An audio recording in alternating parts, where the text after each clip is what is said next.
Grabe yung lamig dito, Noy. Oo, sobra. Kanina nga, pag ano ko dito, kakakit ko, grabe. Umuusok kanina, yung pag eh. Oo nga eh. Grabe talaga. Eto, Jigs. Uy, grabe na. May papasalubong ako sa'yo. Tayo eh.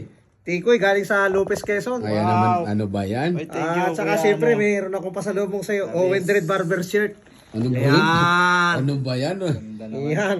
Sana meron din ako ha. Salamat sa Owen Dreads Barbers. Yan, medium yan. Saktong-sakto sa abs mo yan. Yan. Sakto, kuya. Thank you sa Brother. Yeah. Congrats, grabe yan. Solid yan ah. Lamig dito sa Baguio. Mm. Napakasulit dito ni Jigs. Isa sa mga kaibigan natin, isa sa mga kaibigan nating barbero dito yan. Yan. Minandali ko talaga yung Bicol para makita ko sila dito. Okay? Kaya lang nanggugulat ka pre. Oo, gugulat. Ginulat ko ako naman eh. si Jix eh. Tapos ako wala. Walang meron no? Oh, meron ka rin.